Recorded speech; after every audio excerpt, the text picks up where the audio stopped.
le flash évangélique. C'est le flash évangélique. C'est le temps du flash évangélique. Voilà, mon bien-aimé, voici le temps de la parole. Sois attentif. C'est Dieu qui te parle. Et si tu n'es pas attentif à ce que Dieu te dit, je ne sais pas, tu seras attentif à quoi? Je ne sais pas. Mais sois attentif ce matin. Alors, ouvre ta Bible. Nous allons lire d'abord Matthieu chapitre 10, le verset 16. On va commencer au verset 16. Pour l'une des rares fois, on va prier, on va lire en reculant. Vous voyez, très souvent, on commence à lire, on progresse. Nous, on va commencer à lire en rentrant par derrière. Donc, on va commencer Matthieu chapitre 10, le verset 16. Et ensuite, nous lirons Matthieu chapitre 10 toujours. Donc, on va reculer et on lit le verset 9 et le verset 10. Voilà. My beloved, this is the time of the word. Yes. Open your Bible in the book of Matthew, chapter 10. We are going to read firstly verse 16. After, we are going to read verse 9 and 10 also for the same chapter. Let us read it in the name of Jesus. Nous lisons tous ensemble au nom de Jésus.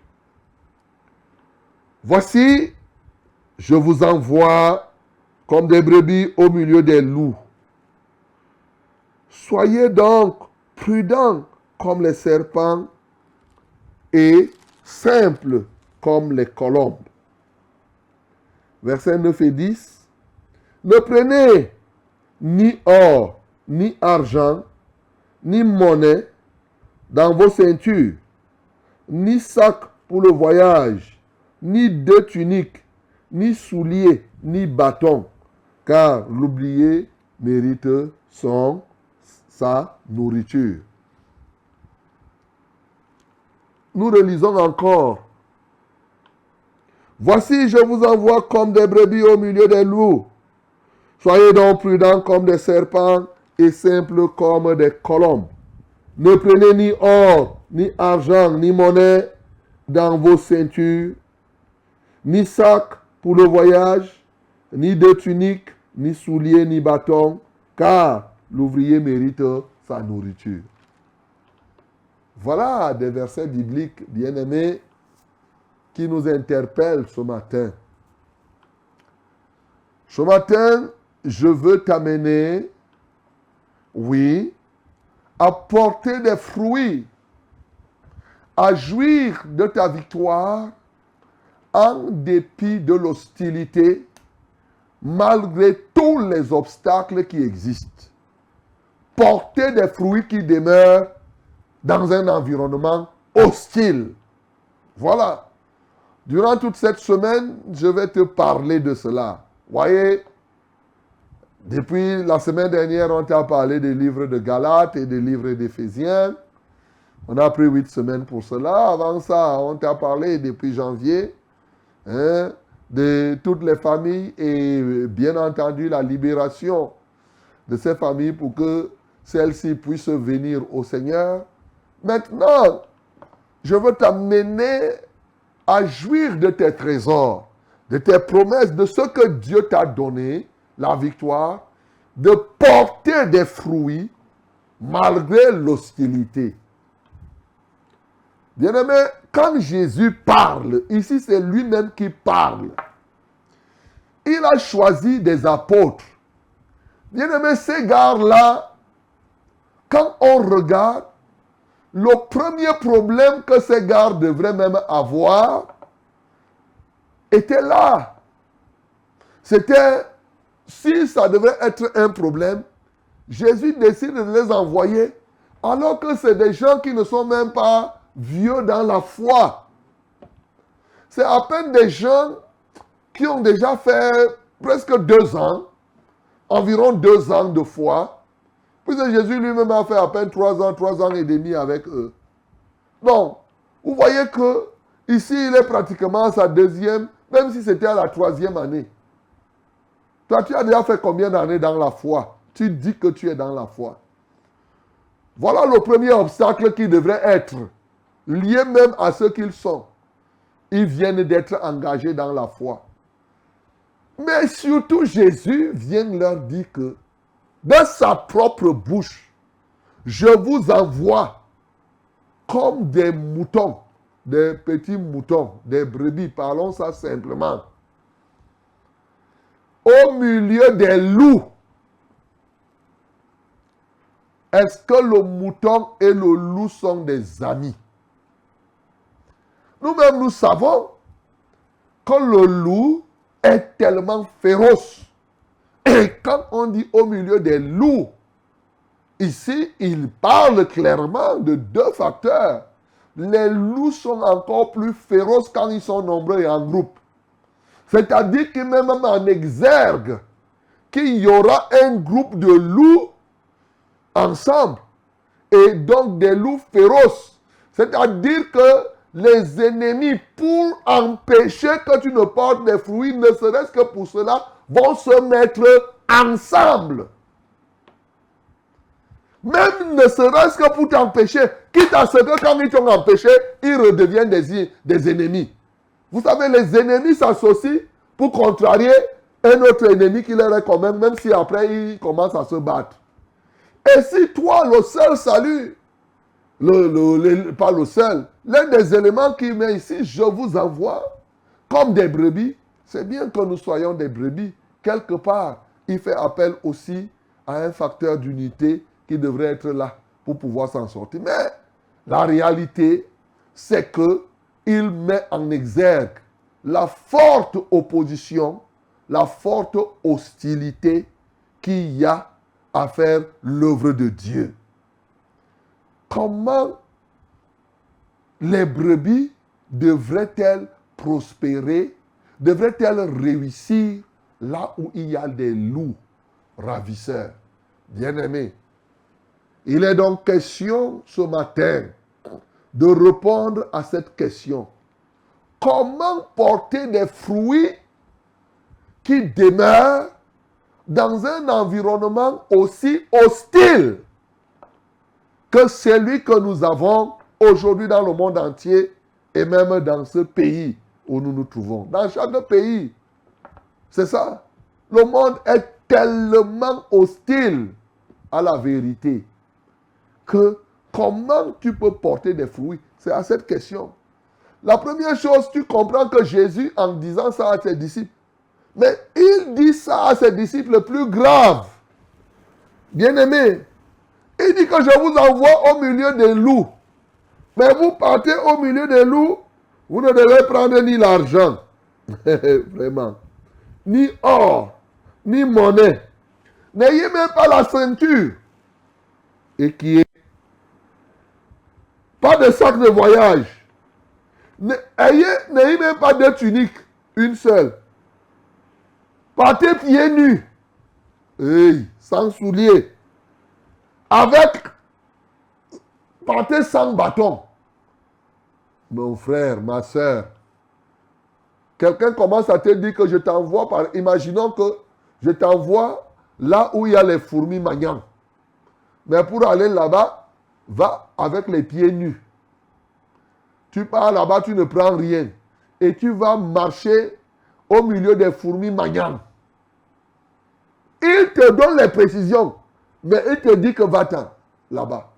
Bien-aimé, à un moment, tu as l'impression que Jésus voulait lui-même décourager les gens qu'il envoyait.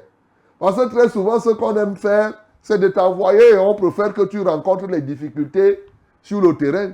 Mais de là à te dire que non seulement il te dit des difficultés, mais il te dit va les mains vides.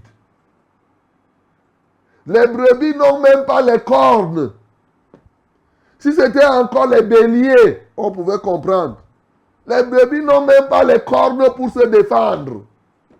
Tu pars en plus les pieds nus. Là où le serpent peut te mordre comme il veut. Là où si le serpent ne te mord pas, toi-même tu peux cogner ton pied sur un caillou pendant que tu es en train de marcher.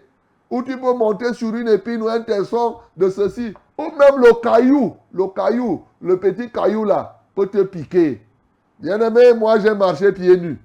Donc les jeunes aujourd'hui ne savent pas comment on marche pieds nus dans les territoires durs.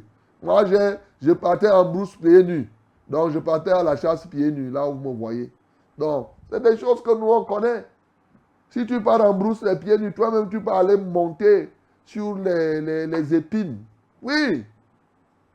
Jésus te dit, il dit ça, que partez pieds nus. Ne prenez même pas le bâton. Si le loup vient, tu vas... Même pas la ceinture. Rien. Donc, et pas de nourriture. Donc, tu ne sais même pas ce que tu vas manger. Donc, étant même affamé, vas-tu aller porter les fruits comme ça? Aïe, mon bien-aimé. Si toi, tu étais à la place des apôtres, qu'est-ce que tu devais faire quand c'est Jésus lui-même qui te dit ça? La première tendance, c'est de dire que je démissionne. Et ils sont nombreux qui ont démissionné. Mais la réalité, Jésus ne voulait pas les pousser à la démission. Jésus était en train d'enseigner que, en tout état de cause, on ne voit pas comment on peut être porteur de fruits sans qu'il n'y ait d'opposition. Lui-même, avant qu'il n'arrive sur la terre, a connu des oppositions dès la naissance. Il n'avait même pas de place à l'hôtellerie. Après, Hérode a décidé de tuer les petits-enfants. Il fallait qu'on fouille avec lui, ainsi de suite, ainsi de suite. Il n'a que vécu dans cet environnement. À tout moment, à gauche, on veut le tuer. Bientôt, on va le... Il sait que pour faire l'œuvre de Dieu, il ne faut pas... Est-ce qu'il fallait que les brebis partent détruire les loups avant de porter le fruit? Non. Les brebis même peuvent détruire les loups? Non. Est-ce qu'il fallait que les apôtres prient pour que Dieu ôte les loups sur le terrain avant qu'ils ne partent? Non! Je vous envoie comme des agneaux au milieu des loups, comme des brebis.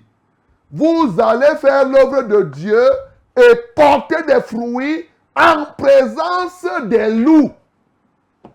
Aujourd'hui, on est surpris que les gens, quand ils veulent faire, ils veulent d'abord, ils prient pour ôter tous les obstacles, pour faire ceci, cela, et ils partent. Ils n'obtiennent pas le fruit. Les gens ne se rendent pas compte que l'œuvre de Dieu ici sur cette terre, depuis que Adam et Ève ont chuté, l'œuvre de Dieu est devenue une œuvre qu'il faut faire avec l'hostilité. Il ne faut jamais imaginer que ce sera le contraire. Il faut plutôt hisser son niveau d'engagement au niveau des défis que tu es appelé à relever. Bien-aimé, l'hostilité de l'environnement ne doit plus nous épater. C'est ça que Jésus, quand Jésus les avertissait. Et c'est très important de comprendre cela. Et vous voyez, décrivant toujours l'hostilité. Aujourd'hui, nous sommes dans un environnement hostile à l'évangile. Que ce soit dans ce pays, plusieurs éléments. Et ça ne commence à l'intérieur même des églises. L'hostilité commence dedans. Dans les assemblées, il y a des gens là qui sont comme des opposants à ce que l'église ne puisse avancer. Oui, il y en a qui sont des hypocrites. Il y en a qui sont infiltrés. De temps en temps, il y a des gens qui sont malades.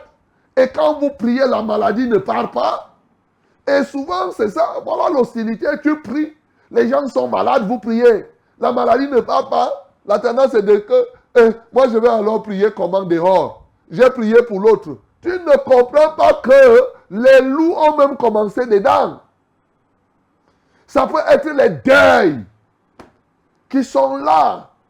Ça peut être des sujets de prière non exaucés. Oui.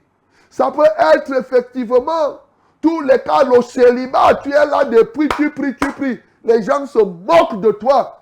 Dans ces moqueries, tu dis que je vais aller prêcher l'évangile comment? Ça peut être la maladie qui t'attrape toi-même. Il y a ça, mais c'est dans cet environnement-là. Si tu es une brebis, je vais revenir sur la signification de brebis. Si tu es une brebis de l'Éternel, c'est là où tu vas porter des fruits. Tu ne vas pas dire que non, il y a ceci. Mais Jésus lui-même,